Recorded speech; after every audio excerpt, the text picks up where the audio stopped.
Okay, welcome back to this special extended edition of This Morning, and the Chibok girls on our minds. We've been speaking with some of the mothers of the abducted girls. And now, I had said that we'd go to break and come back and we'd have the girls, but their handlers wouldn't allow it. When I say their handlers, they're professional caregivers. The specialists who are counseling them say, no matter your production needs, we're sorry, it's going to be counterproductive. We don't want the girls to go on. So we had to concede because the girls are the focus of everything, their well-being.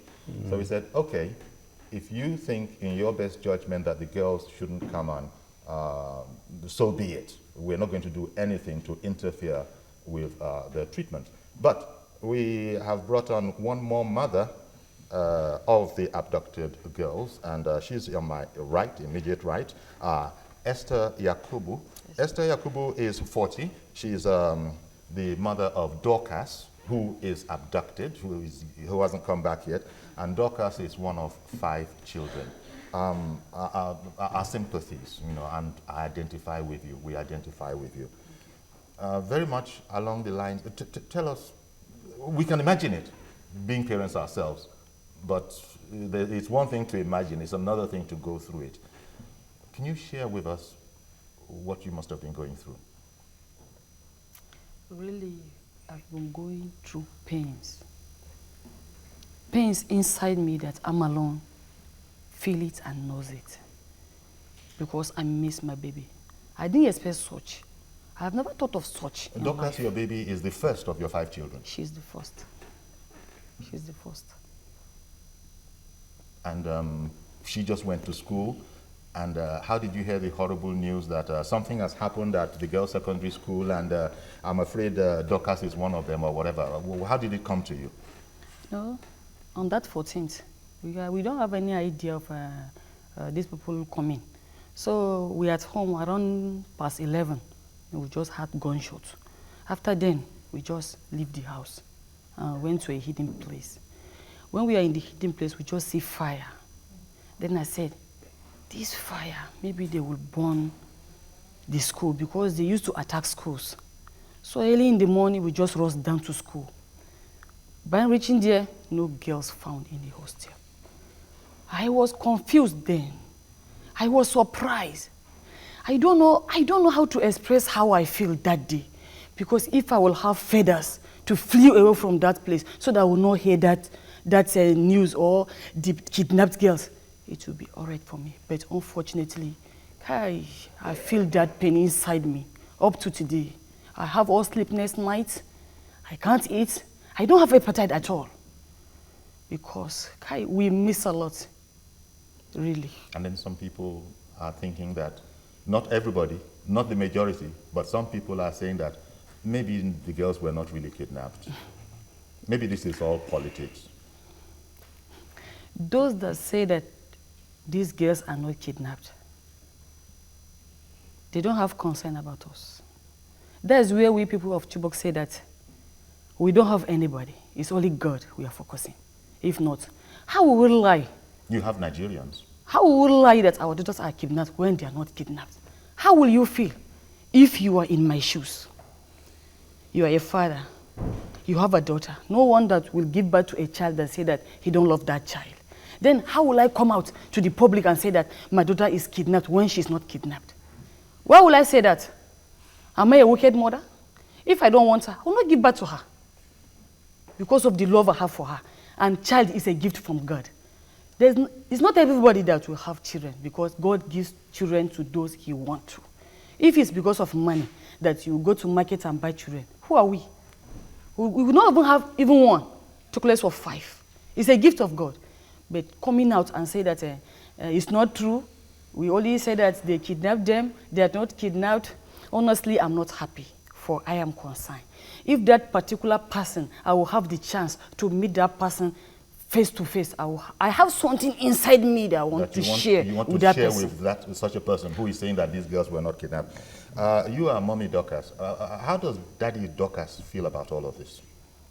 One thing about him is that he's an orphan. So the children, he said, is his brothers and sisters.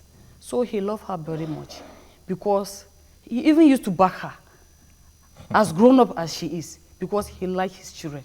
So when they say that the girls are kidnapped, he didn't believe it. We rushed down to school. His younger brother followed us. We go there, no girls. They say that some girls are dropping out.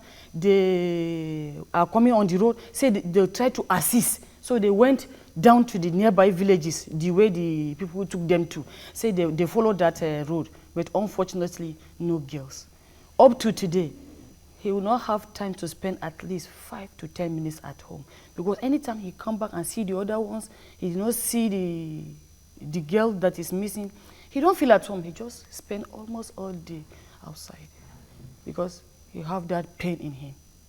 As you are having hope that your beloved Dorcas will be safely returned to you, how do you feel about the 3 lucky ones that managed to escape and that have been in care since? I'm happy for them and I'm happy for their parents. But the hope I have is that one day we will soon see our daughters back and we will rejoice with them together. Indeed. And I think every Nigerian will say amen to that. Now, let me just apologize. I got so carried away of staying in the mood of the parental mood that I actually forgot to introduce the 2 other important guests. I just went straight to the subject matter. Now, we have met Malama Kucheli Balami before. Yeah, that's you. Malama Kucheli Balami. We've met you before at the top of the program. But we haven't met Malam Ibrahim Sara Bangalu. Yeah. So thank you very much for coming. Good morning. Thank you. Now, how you interface with all of this is that you are very, very knowledgeable about what's going on up in the Northeast, perhaps much more so than anybody else because you've been sort of involved in it. Now, when we went off air for break, I was told that, you know what, as far as Chibok is concerned, there's absolutely no problem or issue between Christians and Muslims. That very much it's been, we are brothers. So to most people in Chibok, correct me if I'm wrong, religion doesn't even factor into it. No, well, it's very true. Religion is a personal thing. But my knowledge of the Chibok land and the Chibok people have been living, Christians and Muslims and the African traditional religions, they have been living together and people are relating, they go for marriages, they go for all sorts of ceremonies. In the same house, same family, you may get 1 Christian or 2 Christian, 1 Muslim.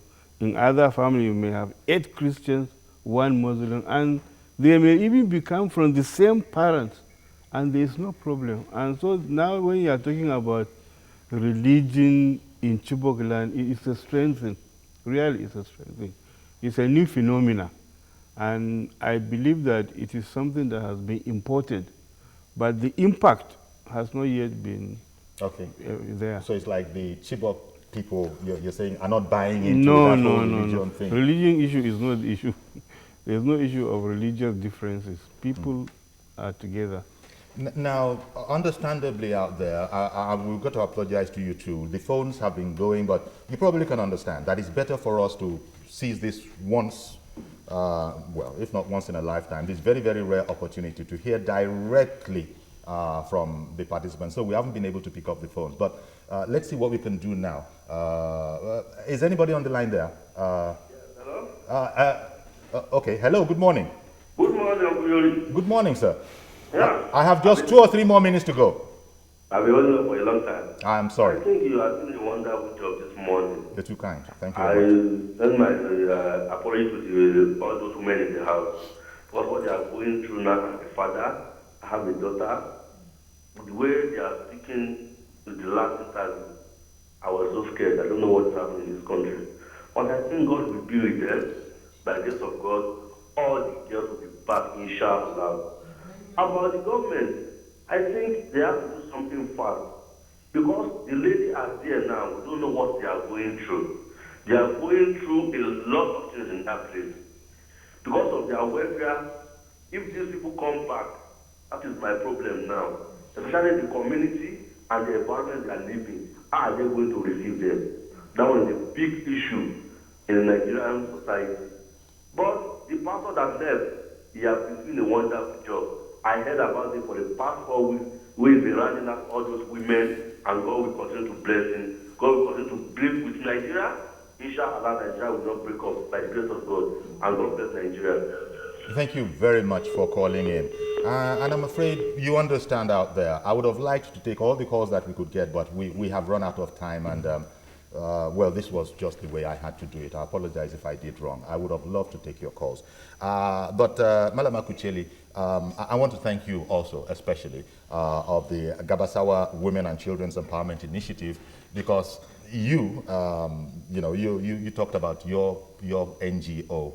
And when you, as you said at the top of the program, it was getting too much for you, you reached out to, what's that group again? Omoluabi, the Omoluabi group. And from there, all of this happened, and then people in the South began to hear directly from you. Can I thank you very much for your care?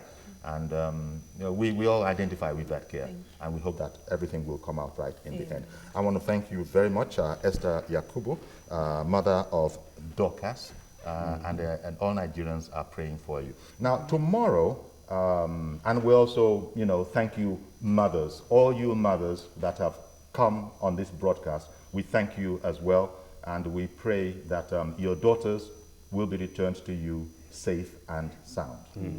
Thank you very much for coming on. Tomorrow we'll continue with Malam Ibrahim Sara Bangalu. We'll continue with you'll be on our program as well, because we need some insight into what's going on in Chibok from the point of view of someone who's in there. That would help the analysis that we often do when we get our resource people. Okay. Thank you very, very much, Malam. And Malama, your wife is also here. Our regards go out to you, Malama, as well. Thank you very much for coming on. Okay, that's our program today. It was a specially extended edition because of being able to hear directly from Chibok. We would have heard from the girls themselves, but their therapists say that, no, it's not the thing to do. They said we were too enthusiastic from a TV production point of view, but this is, a counseling issue, and the most important thing is the well-being of those girls. Well, thank you very much for staying with us. This is an act of pure evil. It's united people across the planet to stand with Nigeria to help find these children and return them to their parents.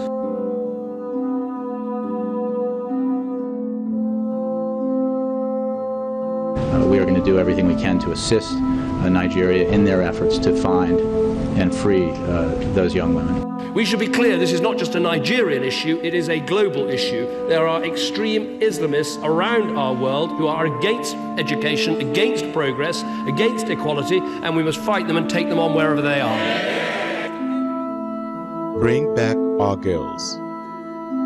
TVC News through African eyes.